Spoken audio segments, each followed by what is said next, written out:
I'm so happy that it's our 10th anniversary and I get to celebrate with all you guys.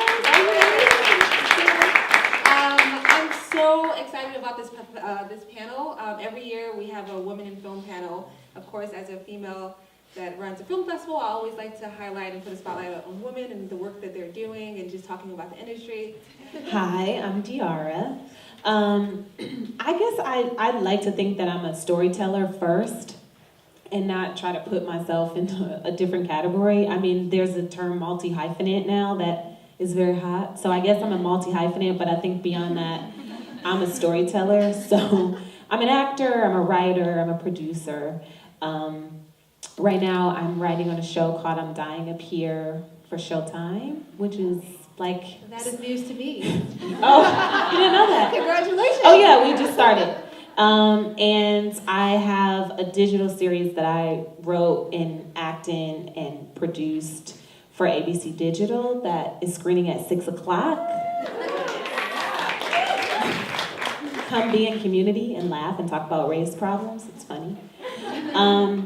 And then I also have a pilot for Amazon that I wrote and that I act in called The Climb. That will be out in November 10th, I think. And then other than that, I'm like always just trying to find ways to tell stories that are interesting and fascinating to me. Now I feel lame just saying I'm a producer, but I am a producer of documentaries. I've been doing it for a super long time now, like 20 years.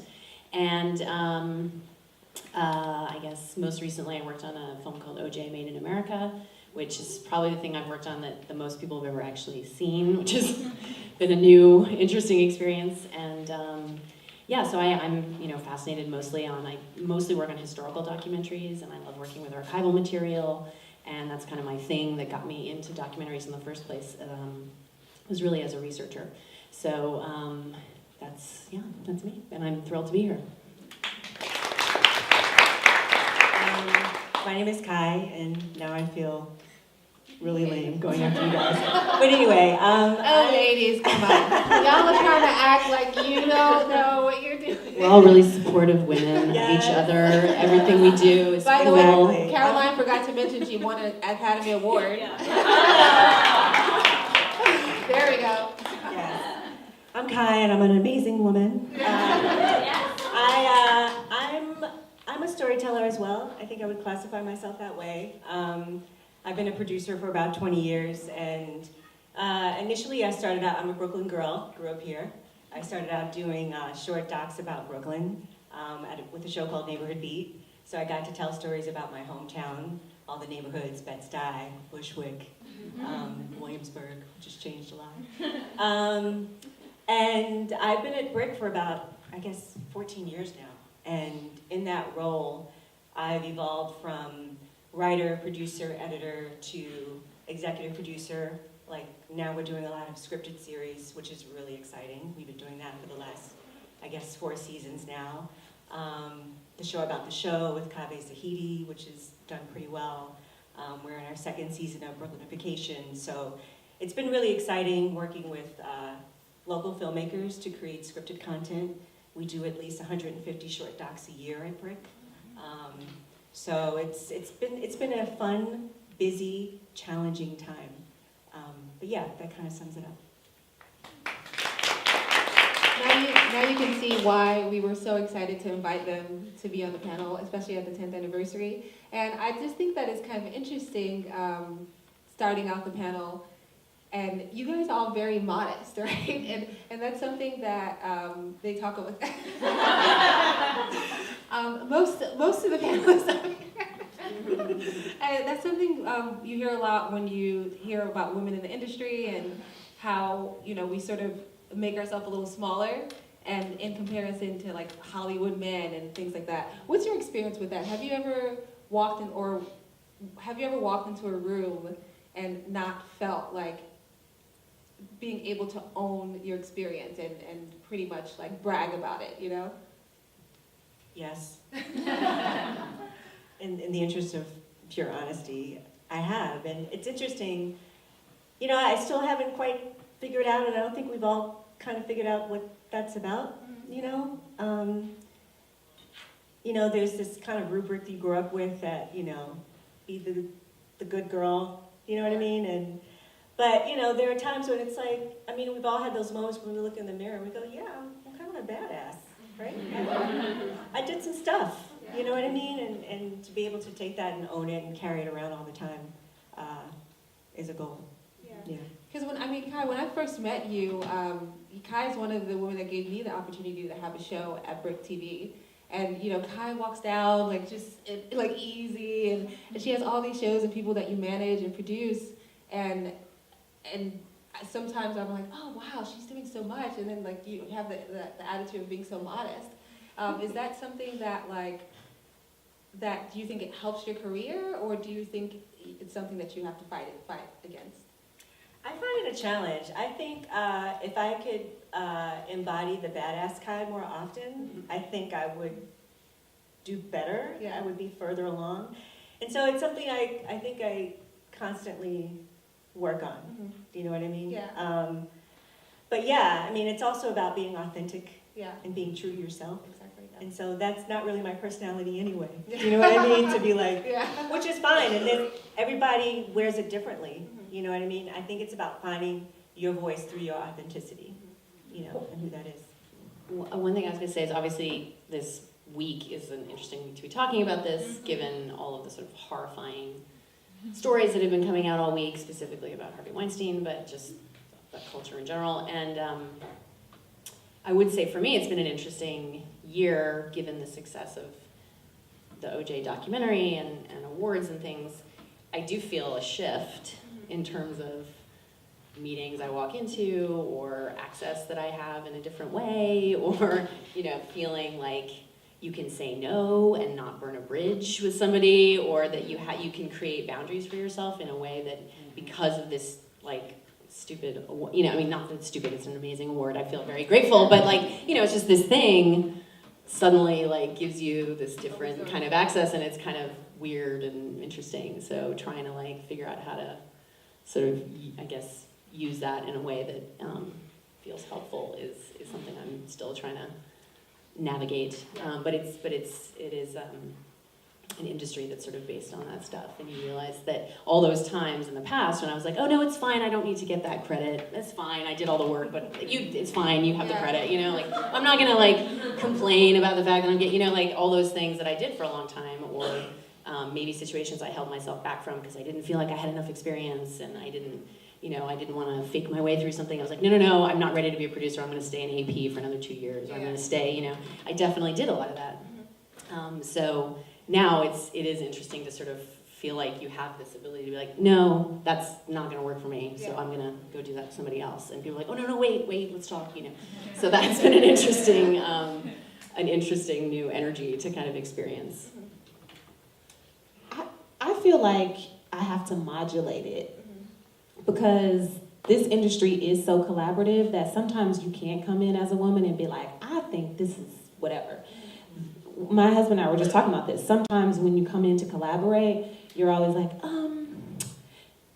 is there a world where, like, your voice goes up a little higher and you're like, is there a world where, you know, this could happen or that could happen, or, you know, it might just be me. I might just be really dumb, so forgive me. But I don't understand that. And you have to kind of make yourself a little smaller. And it might be inauthentic, but I think it sometimes helps you get closer to the people that you need to get closer to. It sometimes helps your idea get in there a little bit easier. People perk up when people are in charge of a room and you're pitching to them. Sometimes they don't want to, they could feel threatened if you're like, I would never watch that if somebody said that. Or whatever, you know, you kind of have to make yourself smaller. And there's this woman, Melody, I think it's Hobson or Hobbs or something like that. She's married to George Lucas, and she works in this... Yeah, and she was talking about how she manages accounts for really rich people. Like, she invests money for people that are like, I think I have $50 million to invest, you know, that kind of thing. And so she was saying that she was too much for some guy that she was working with, and I don't know if she was too female or she was too black or she was just too much. And she said that she had to make herself smaller. She had to, like, get down so that she could connect with him, and she was grateful that she had done that because she learned so much from him. So then there's that, and then there's other times where I feel like I have to be more assertive and more aggressive than feels comfortable or than is in my nature to be comfortable. Sometimes you meet somebody and you have 5 minutes and you wouldn't want to say, oh yeah, I have a show that's going to be on Amazon or whatever, but you have to, or you have to walk up to somebody and say, hi, I'm a writer, performer, and blah, blah, blah, blah, blah, and that feels super foreign. So it's just about figuring out what's appropriate at what time. Okay. So you said something, Caroline, interesting about access, like different, when you felt like you had access at this point. What were different, because everybody in this room are in different levels of their career or their journey, wherever that may be. This is questions for all three of you guys. What are some of the points of access in your career or journey, that you felt like, okay, I'm going to the next level now, and I'm going to the next level, and I'm just going to keep on going. Can you maybe talk a little bit about, I know you also produced Cutie and the Boxer, which was a film that I really loved as well. After you made that, like, what was the next step, Yeah, I think for a long time I probably made a lot of lateral moves, I guess I would say, where I as I said, I was an AP, I think, for 10 years or something, and which now that landscape is very different, I think, because there's so many platforms and there's so much programming being made in all these different ways. And I feel like when I was coming up, it was like PBS, HBO. There was sort of like, it was very network oriented still, and it was very TV. TV was the place where documentaries were really being made more than LA, more than big Hollywood companies. So in terms of getting my experience, so I feel like I made I worked for a lot of different people in a lot of different kinds of settings and different networks. And so I think things like, going to work I worked at HBO on several projects over the years, and that felt like, okay, this is a different kind of access than, say, working on PBS projects. So for me, it was access, I guess, just in terms of different kinds of programming that get different kinds of exposure.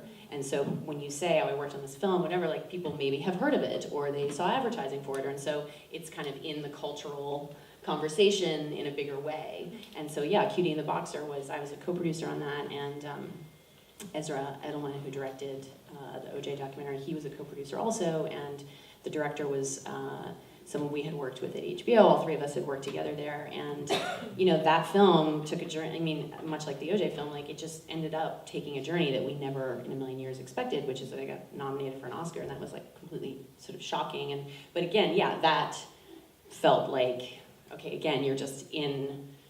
It just it gives it a certain value in this industry, for better or for worse. Whether you think that's a real value system or not, it is the currency. Sort of awards currency of this industry, and so that helped. So I guess for me it was really just going up a ladder in terms of projects that had more funding behind them and had therefore more exposure. Working at HBO was a great experience because they spent money to make sure there's a billboard over Times Square that advertised the film. PBS does not do that kind of stuff, so that's just a fact. It's just a reality in terms of getting the word out.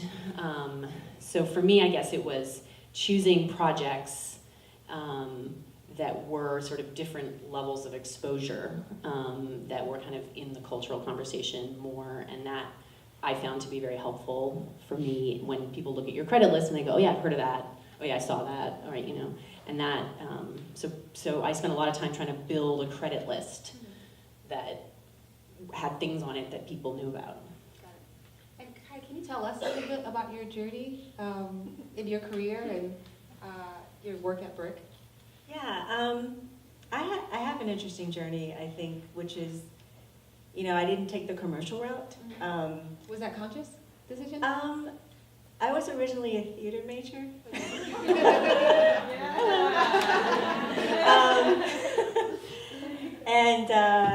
And I started out doing that, and it was just really hard. It's a tough road. And I have a lot of friends who are doing it and doing it well, and I just realized early on that wasn't for me. And I was a double major, so I was a theater major and a film major. And I started going to film, and I started off in corporate television, of all places. I was building television networks for BMW and Mini and kind of in the corporate world, which doesn't get to DMEs and places like that. But it was a really interesting place to cut my teeth, but then, you know, the money was nice. But after that, I realized I need something that's going to feed me creatively. And so that's when I decided to go into the documentary world. And that felt really good because it was a good move for me. It was something that fed my soul, which was really important, and telling the story of my hometown. And for about 7 years, I produced the television series Neighborhood Beat. But even after that, it was like, okay, what's next? And so it's been great to be at a place like Brick, where I've been able to continue to grow. And I would say in the last 5 years is when I was able to move up in the company and also able to take on more collaborative projects with filmmakers and things like that. And that has been a really positive, upwardly mobile move for me, which has been good. So Diara, I know a lot more about your personal journey, as we've been friends for many years. I think it's interesting just seeing you go from, you know, NYU to taking the big move to LA and starting your career there. Can you maybe tell us a little bit about the moments that you felt like you actually got to the next level, and after you got to that next level, like how did you like decide to stay there for a while, or were you always just like sort of just moving? I mean, this really sounds like a fake answer, but it's a real answer. Every level is so important, or every place that you are is so important. I mean, I did a play for $11 a show. I'm looking at my husband. Maybe it was $11 a show. He's going less. He's going less. $11 or less per show. And we had full rehearsal schedule that was not paid when I got to LA. And I did that show. And there was a guy in the show with me who was great. And we got along great. He was like, oh, you have to meet my wife. And I met his wife, and I was like, sir, that's Viola Davis.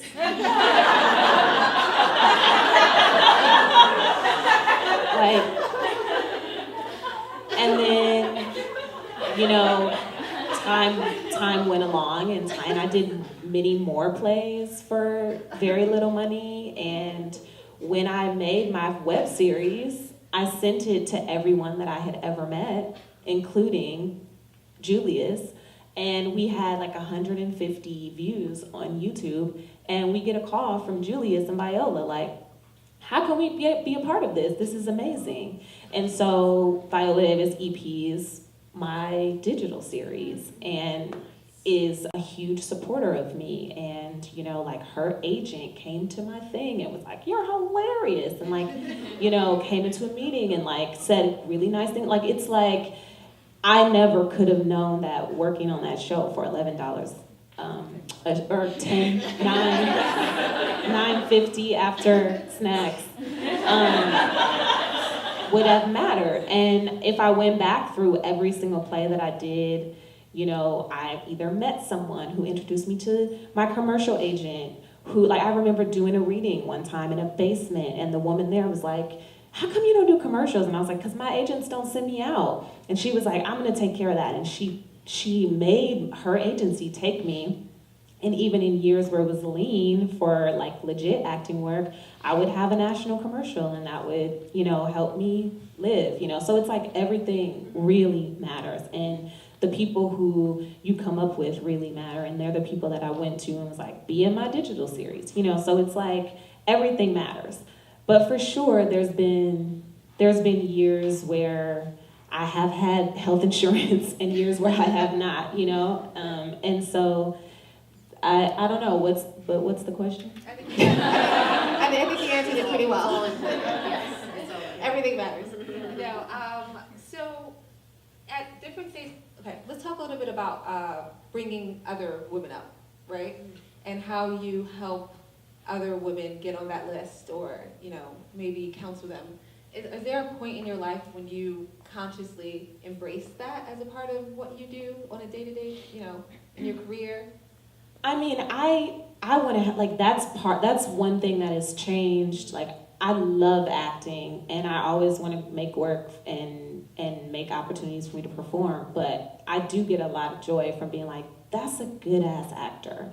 And I've seen her here, or she would never be cast in that because I was insistent that we have someone that was not a size 2 in that part. You know, like, so I do get real joy from providing people or helping to provide people opportunities to perform.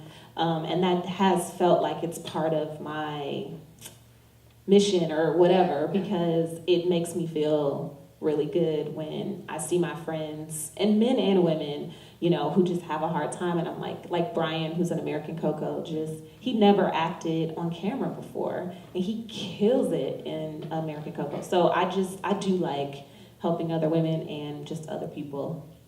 And Caroline, was there a point when you consciously was like, okay, I see this Definitely. industry, okay? Yeah, no, I definitely, and I think, and I had some great mentors. A woman director who I worked with, Pamela Mason Wagner is her name, and she was a great mentor to me. I also have had some very supportive, great men that I've worked with, but yeah, I definitely was interested in, I experienced women who helped me, and so I definitely feel strongly about that. I think as a producer, you have a lot of control over who the crew is, and who the editor is going to be, and who you get to hire, all the people mostly, to make the production. And so that's where I feel I can be of service, which is, you know, for a long time I worked on crews that were all men. And so I think trying constantly to diversify, you know, having a woman DP, I just worked with a great sound woman. So I try really, really hard to never have a crew that's all one thing, I guess. To be diverse about the crews. And so I feel like as a producer, that's probably where I can make a change, make a difference, is who, you know, get the opportunities to work on these things. And I think there are projects that, you know, you can take someone who's younger and is really eager and ambitious, and you know, if you're a good producer, you can be you're casting your eye over it, and you can make sure everybody's, you know, doing well. But I think you have to, I do feel strongly about giving people opportunities, even if they haven't done a million of these things before. It's like, you have to start somewhere. Like, you just have to be given an opportunity to start. And if it's someone who really takes it seriously and wants to prove themselves, then it usually works out. Yeah, I would say every day. Every day, especially, I mean, I'm very grateful for the position I'm in, because, you know, we get so many pitches from so many different places, and being Brooklyn-based, being part of the public access facility for Brooklyn, we get a lot of people from professional filmmakers to high school students, you know, and everyone's coming in because they've got a story that they want to tell. And it's good to have women around the table and people of color around the table as well that can help inform the final decisions of who we should be working with. And that feels really good on a daily basis, you know. And so oftentimes, you know, when I'm going through things, I always keep that in mind, because it is about, okay, how good is this story? How good is this pitch? How talented is this crew, you know? But it's also, okay, what's not in the media landscape that we should be doing, you know? And a lot of them are stories that are being told by women, you know? Different backgrounds, different races, different ages. And so that's something that I personally strive to bring to the forefront every day. Now, I have one more question, then I'm gonna open it up to the audience. You know, sometimes when we're talking about, you know, you growing in your career at different points, but sometimes you have that opportunity, right? And then you get it, and you're like, my life is gonna change, right? And then your life sort of like takes a long time to change, or it doesn't change, and you're like, oh wait, nobody called me, you know, like, you know. So can you share, you know, and I know at moments like that you get discouraged and you maybe want to quit or change your career or like move back from Hollywood, you know, or something like that. Can you? I'm looking at her. Can you maybe share a little story about how you maybe got a big opportunity and you thought like you were gonna, paparazzi was gonna be running down the street or something, and you realized that like it actually is a very long journey, Every day. I mean, when American Cocoa went up on line, we were like, yeah, this is it, and we still have to hustle, we still have to, it's crazy, even like a big company like Disney, they still decide how many dollars they're gonna use for advertising and where that's gonna go, and most of it is gonna go to like the 1 or 2 shows that they pick that are airing on real time because they're trying to sell advertising space. So they really want people to tune in at 8:00 to see the mayor. Like if you haven't gotten that memo, you haven't been alive. Like, but there's other there's other things they have, and they're like, well, people will find that, And so everything is a hustle. Everything is still like, oh, let me do this to promote the show. Like, so it's definitely, I don't know. And I have friends who are doing really, really, really well, and they still call me and complain that whatever, the network doesn't want to do an awards campaign for them or something, like every time you think you've made it, there's always some other thing, which is why we celebrate everything. We're like, every little tiny thing that happens, we're like, celebration, we need to get Prosecco because you never know what's a big moment and what's a small moment.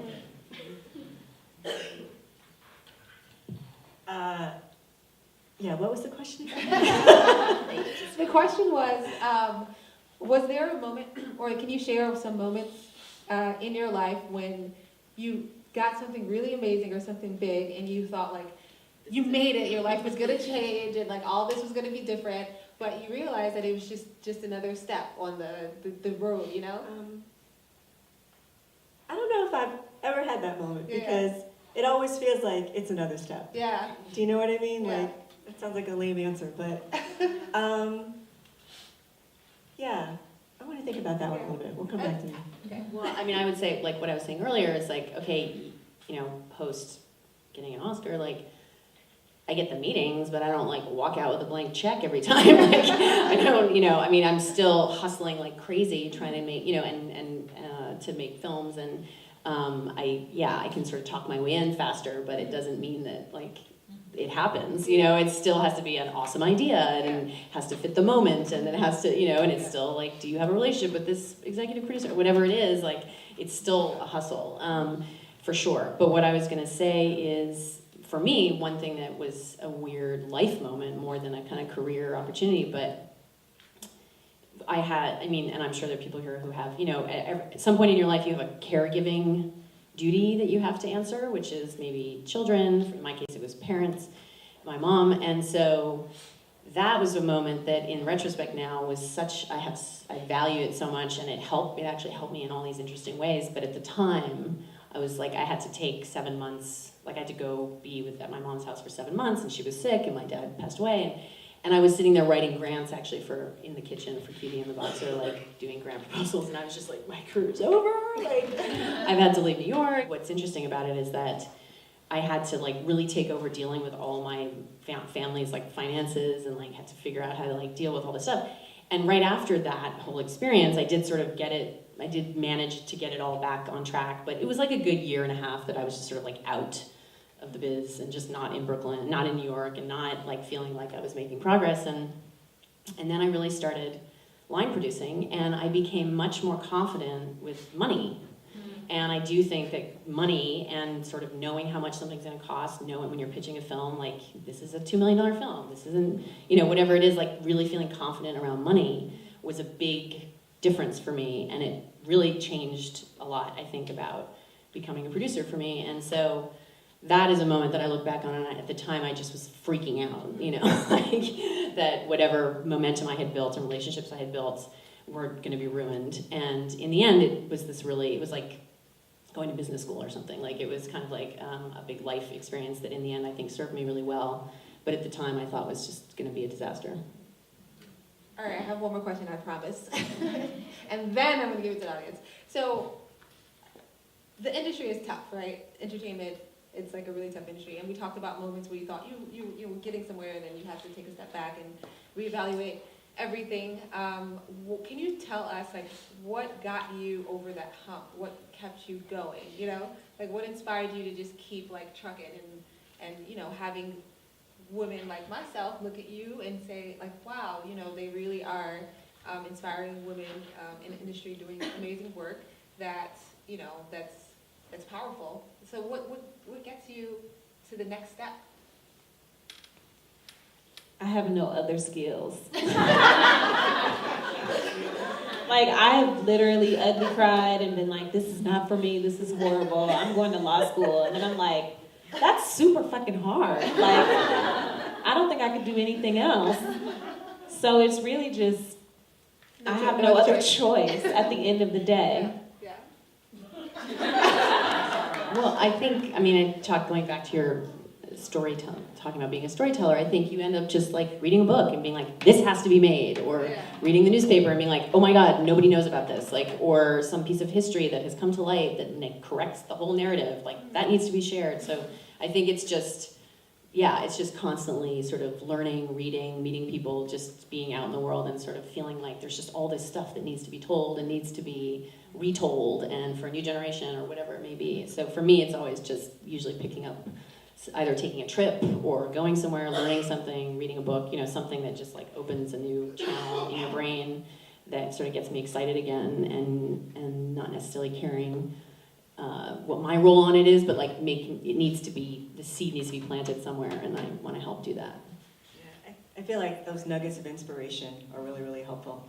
And all around us, there are important stories to tell, you know what I mean? And so that kind of keeps you going, you know. Thank you very much. Ladies, thank you so much for being here. This actually is a two-part question. My name is Donna Jarrett, and I wanted to find out, I have no experience in the entertainment business or anything like that. In fact, I'm totally opposite, I'm corporate. But I wrote a book, and it did so well, and I said, well, look, why not take the book and create it into a film, or try to pitch it for a series?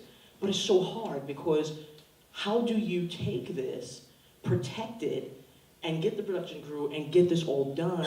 You don't really know how much it's going to cost, things of that nature, but how do you protect the ideas that you have so that it can come into fruition? Does that make sense, that question?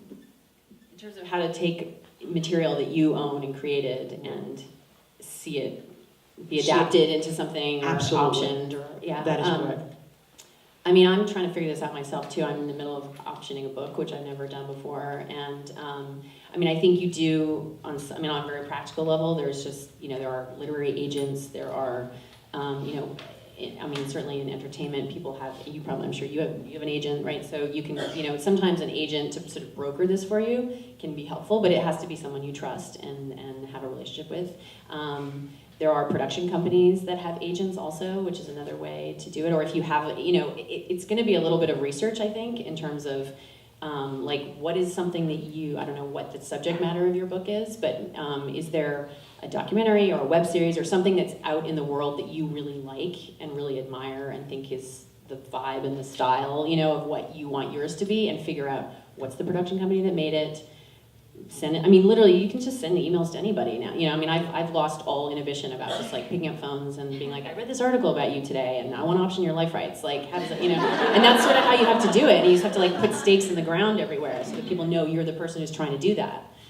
So I think for me, it's always helpful to just do research about things that you already know you like. And so whether it's like, oh, I really liked, you know, do you remember when This American Life was adapted for television and it was on Showtime? So it's like, figure out who made that or who directed it, and then go to that person. And you as the author do have a lot of rights, and you will be able to, I think, protect your work pretty well, and you want somebody to option it basically from you. And usually an option is for a certain amount of time, so you could say, okay, for a year, you get the rights to try and make this. And if they don't do a good job or they don't get it off the ground, then you can take it away from them and give it to somebody else to collaborate with, you know. Hey guys, this was such a great panel, first of all. I was just wondering, you were talking a little bit about, and my friend tapped me because like the moment that you were like, oh, actually, I pushed things away because I didn't think I could be a producer yet. I'm not ready for that. And I was wondering, I don't know, like how you learn to be a good advocate for yourself. Because I also find myself like, if I don't have a good advocate, thinking that it's because I'm not good enough, and like having bad advocates and that making an impact on what I think I should be doing. Right. Yeah. I think it's about figuring out what you're really good at and what you want to do, and being able to be specific with people about what you're going to bring to their project and why they need you. And yeah, and it is a certain amount of just at a certain point I'm just older now, so I'm kind of like, I don't really care what anybody thinks, I'll just figure it out. So, and when you're younger, I didn't feel that way, so it's like, I wish I was my 44-year-old brain and my 28-year-old body. But so I think, for me, I think ultimately it was like I had, I think I was telling you this story the other day, my first project that I worked on at HBO was in sports. And I ended up so I've done 3 kind of sports-related things now. And sports is such a guy culture. And I'm not really a big sports person. Like, I have a few sports I'm good at, but I'm not, like, I was interviewing to work on a film about baseball. It was about the Brooklyn Dodgers, and it was really about the history of sort of Brooklyn and why the team left Brooklyn. And it was really a great story about the fans and the community and the history, and it wasn't really, so it's baseball's the lens through which you're seeing it. But so I went to interview with Ezra Edelman and another director, and they were like, you don't know very much about baseball. and I do remember having a moment where I was like, okay, I'm sitting here in HBO Sports and Brian Gumbel's down the hall, but I'm like, yeah, you guys don't need more baseball knowledge. Like, that's not what this is about. Like, you need somebody to help you make the film. Like, you need someone to gather all the archival. You need somebody to work with the editors. So I think at a certain point, just figuring out like, no, this is what I'm good at. This is what you need. This is what I'm going to bring to it. So I think, just learning to kind of know what your strengths are, where there's some crazy boss told you otherwise, just like being really honest with yourself about what you know you're good at, and finding things too that you need to learn or you want to learn, like putting yourself in positions. Like, I did a lot of jobs in production too, and that helps. So I was a production manager, I was an associate producer, I was a line producer. I've done a little bit of assistant editing, like a little bit of everything. So as a producer, like, I know what everybody needs to do.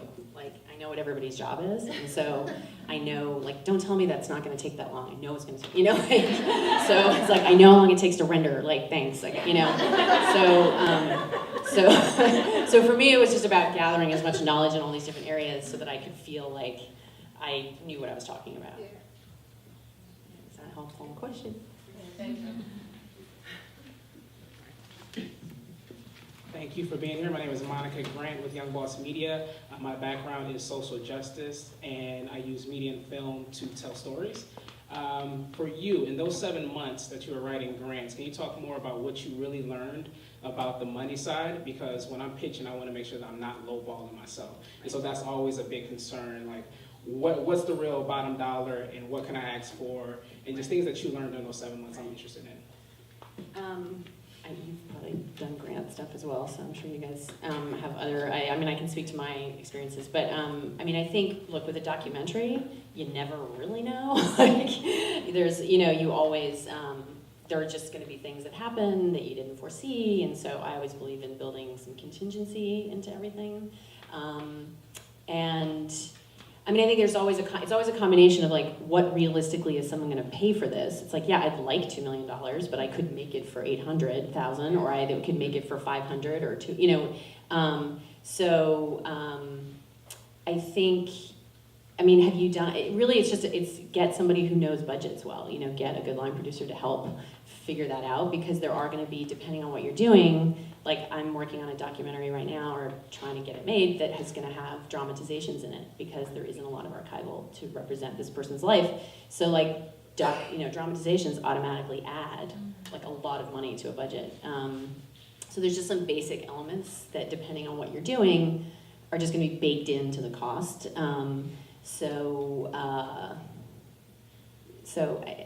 It's hard. It's a tricky thing because I think just depending on what you're doing, you know, are there ways to do it with less cameras or cheaper cameras, or maybe you buy a camera and get someone to donate your camera. You know, there's always a way to figure these things out. But I mean, I think it's hard.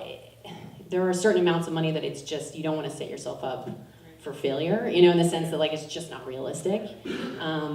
But there's always, I mean, I feel like TV right now, like documentaries, like a 90-minute doc for something, like no one in TV really can make something like that for less than $600,000 or something like that. Like there's just realities about the scope of if you're doing something that has real scope to it, or it has a lot of licensing in it. I mean, certainly like the OJ film has like NFL footage in it, so that right there, I could make a whole film just for the money we spent on NFL footage. You know, like that's just like music docs, sports docs. You just can't make them they're always going to be really expensive because the licensing costs are just huge unless you're working with the entity that owns these things. So you're working with Universal Music, making a music doc, or you're working with the NFL, or you're working with Major League Baseball, or whatever it is. So without knowing the specifics of what your film is, you know, I think there's a way to figure out just a realistic number. You're always going to guess a little bit at the number of shoot days. You're probably going to always guess a little bit at the edit costs. But I would say put some contingency in there just to give yourself a little padding. But really seek out a line producer, I would say, who can just look at your budget and be really realistic. Yeah. And I would say know who you're pitching to. Kind of understand who they are and what their budgets are. You know, for instance, we get a lot of pitches, and we certainly are not in that realm, I mean, as far as budgets go. But a lot of times people are coming to us because they're trying to get a proof of concept. You know, they want to make that initial film. So it's like, okay, knowing who we are, they're coming to us, and they're understanding that, you know, if the film requires a lot of licensing of archival footage and things like that, or reenactments or animations or things that cost a lot of money, then maybe we're not the right fit. But if there's another way to tell the story, just so you can get that pilot off the ground, you know what I mean, and then you can shop that around from there. You know, so thinking about your long-term strategy as well, and making sure you have all the right people on your team for your toolkit, you know, all of that. One other thing I would just add, like Cutie and the Boxer, for example, the grants we were writing for that was finishing funds. So for 4 years, the director, nobody was making nobody made any money on that movie. I mean, that was, you know, like years of him shooting and spending time with this couple, and, you know, so that was, so we were approaching for finishing funds, and that was that's a much lower, I mean, that was probably $200,000 we were trying to compile between multiple grants, and so that was a much easier amount of money to get, and people are really write those checks more easily because they can see the footage, they can see the story, they can see what they're investing in, and so they're kind of freer, I think. But when you're right at the beginning and you're just on paper, that's harder for people to get their head around, and so it's a scarier thing to invest in. Hello. I just want to say this is a great panel, and you guys all look beautiful, and I'm super jealous. So my name's Nancy, and I'm actually a first-time director screening a film in this festival. And I Wait, what's your film and when is the screening? tonight, Bushwick and Chill, poop emoji. You guys should all come. So my question is, during the time that I was directing this film, you know, as a young sort of filmmaker starting out, I found myself, we were talking about, you know, sometimes women in film tend to make themselves smaller or don't know how to approach a situation and be sort of assertive right away. And I found myself in the process of this, working with my crew, some members of the crew, I would be like, hey, can I get an export tomorrow and stuff like that? Or like, I'd be like, oh, you can't, all right, we just got rescheduled. Like, you know what I mean? Like I would find myself sort of apologizing a lot, and I just wanted to get perspectives from you all saying, how do you find that happy medium of being still a personal person, still keeping, you know, integral parts of your personality, but also being assertive and being direct without sort of getting that into that realm of like, oh, well, she's bossy and she's bitchy and like stuff like that. Like, I just want to get your perspectives on that. You know, I think when you're directing is not the time to play small. I think when you're directing, you just have to own your power, and everything should run through you, and you're the queen when you're directing. And this is terrible, but you kind of have to get comfortable, and this happened to me this year actually, with people being like, oh, she's tough. And for me, that had such a negative connotation, that word. I was like, no, I'm not, I'm really nice. And nice doesn't always get it done. And one thing that helped me is my husband knows, I watch like Beyonce documentaries. And when Beyonce is like in public, she's like, yes. And that's it. But when she's on her documentary, she's like, don't do that, excuse me, what is this? I don't want these lights here. What is that dancer doing? Why did you have that? And it's like, she gets it done, and you understand why you go see her show and you're mesmerized, because every single detail of that show has gone through her. If it's your vision, people have to respect that or they have to go. Cool.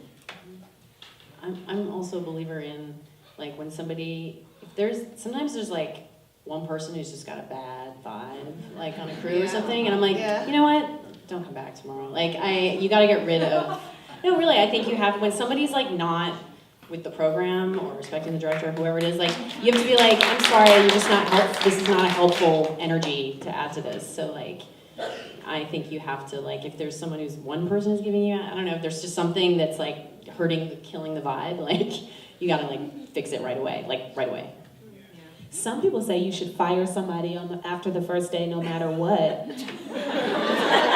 I mean, I've heard people say, like, somebody's getting fired after the first day, the weakest link, because people should know that you're not gonna fuck around. You know, like, that's a man's advice. Whose advice was that? You remember? Yeah, it was like Warren Beatty or something. Like, hire someone to fire on the first day. Someone.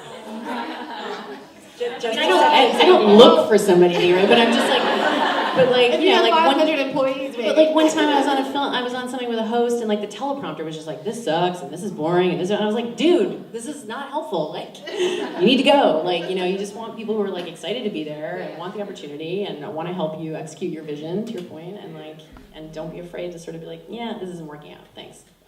But that's a good idea. You could plant a negative person. And then like, this is how I'm gonna handle this. And then that's the end of it for the rest of the shoot. I guess for me, it's like being a young filmmaker especially, it's like, do you do this at the beginning of your career? Or do you just swallow these sort of like L's and be like, you know what? This is a negative person, but I don't want to make enemies, so. I mean, sometimes it takes time to build that up too. Yeah. Do you know what I mean? Like, you're starting out, you're also building your team around you. You don't want to piss everybody off. Exactly. You know what I mean? Because you need the team for the next film. You know what I mean? So it's sometimes in the beginning it's a balancing act, you know, but I think being honest with people from the very start and giving feedback and stuff like that, especially for people you want to work with, it's like, you know what, I know you're having a bad day, but you know, check yourself. You know, this isn't working, or whatever it might be. You know, and then like being okay with the label of being tough or being a bitch or being whatever people kind of use. You know, it's like the bottom line is that you're getting it done, and not everyone's going to like you, and that's okay too. You know. But I think it's possible. I mean, I think it's possible to be a good person and be incredibly clear about what you want, and you will get a lot of respect from people when you're like, no, this is what we're going for, like this. And you know, you can be open to ideas and whatever, but I think there's a way to be both. I don't think, you know, but we're navigating a world that's trying to like figure out the language for that still, so. That's interesting that you said that, though, because I think we talked a little bit earlier about knowing who to be with certain people. You know, like you could be that boss, but if you want like ABC to pick up your show, you might have to like go in there and be like, oh wait, you know. So it's just like, is it something that you just sort of have to, like, with experience, you just have to realize like who you're talking to as well. Like it's like a both two-way street sort of thing. Yeah, and that's part of being a woman, is using your intuition in that way. Yeah. And some people, if they were never going to come back anyway, you know, they might have to go. And it's true, like, you can be a good person, but sometimes it's easier for men, particularly white men, to be super nice. Like, you meet all these super gentle white guys in the business, and people are still like, okay, that's what you want me to do? I'll do it. And sometimes you do, as a woman, have to be like, no, I'm serious. You know, I had an issue I was talking about earlier where I had written a character and she was supposed to be plus size, and a bunch of dudes came in on the first day. They're like, I think she should be, like, I don't think we should rule out skinny girls. And I was like, I do. That's why That's why I put it, in the script, and it did rub him the wrong way, but I mean, you have to be able to sleep at night for what you're trying to do as well. Hi, thanks for being here for the panel. It's amazing. My name's Elizabeth. I'm a first-time producer with the film in the festival. I'm also an actor. Yay! Yeah. My film is called Buttercup, and it's 2:30 on Sunday in this woman's work, if anyone wants to come see it. Thank you. My question is, I started as an actress, and producing has kind of just come along. I never thought that I'd be doing it. It just happened because of a friend. Can you talk about, or all of you, just the transition from acting to producing to writing, or what came first? If you guys can, you since you're an actor, I forgot your name, I'm sorry. It's okay. Okay. It's Diara. Diara, thank you. Yeah. I mean, I started out acting too, and one thing that happened later was I realized that I was an activist. Like, I did not know that. I just knew that I would be irritated by a lot of the stuff that I was getting or auditioning for, and I didn't understand why. So I was auditioning for a lot of stuff that I didn't even really want to get, but then you desperately need it. So it was like a weird thing. And so when I decided that I wanted to, have just more authority over the stories that I wanted to tell, that's when I had to start producing as well. And then what was how did you move between them? Yeah, how did you start, did writing come first? Like, did you start writing and then producing your own material? Were you kind of given the opportunity to produce? What was that? Yeah, I had written a little bit here and there, but then when I was like, I want to make a show, that's when I wrote it. And then I really learned I brought in other people to produce the web series originally, and I was producing it, but I was also kind of learning from them as I went. So I never thought I needed to have all the answers. I just went to someone who I thought would have all the answers, and we produced it together. And then it's just been sort of like back and forth, it's like while I'm waiting for this to happen, you get an opportunity to write something, and then I'm always thinking about what I want to be producing and creating for myself. Was writing something that just came naturally to you, or Yeah, I did. I did write a little bit in college, and then I wrote a one-woman show and stuff like that. So it was like a skill that just kind of does come a little bit natural. I'm really struggling with that right now because I started writing and producing as a catalyst for myself as an actor because I was so pissed off that I wasn't getting cast in anything, and I'm like, fuck it, I know I'm good. Like, I'll write something for myself to act in. And then I wrote my web series and it did really well, and again I was like, where are the fucking phone calls? Like, why hasn't anyone called me? Like, where's my agent? Like, what's happening? And so now still, like, I'm, on Actors Access and backstage and just submitting for these projects that I'm like, I don't even really want to do this. Like, I don't want to work with this really inexperienced person with the script they're typos and it sounds racist and sexist. And like, I don't even want to do this. Like, The typos. yeah, it's like, you can't fucking proofread. Like, just read your sides over. It's ridiculous. So, sorry. So I don't know, like, if I should kind of just set that aside. I'm now working on a feature film because I'm like, I want to act in a feature film and I'm writing it for myself and I want to get that produced, and I'm kind of like, should I be bothering paying $30 to go meet an agent when I don't even know if they'll be actually trying to sign people, and should I be going on these auditions, or should I just be like, no, I'll just not do that until I can actually do something that I want to do? Yeah, I think you have to prioritize your dreams. I think you should go at everything. If you do have an opportunity to meet an agent, sometimes it sucks, but it's like, it makes you more legit. If somebody's like, oh, who's your agent? I'll call. And you're just like, oh, it's me. Here's my cell phone. It does seem less legit. Yeah. So you might want to have representation, but you have to keep grinding for yourself. There's this really great, I watch a lot of YouTube speeches. There's a really great, I think it's Jay, it's one of the Duplass brothers, gives the keynote address at South by Southwest. And his whole mission statement is the cavalry is not coming.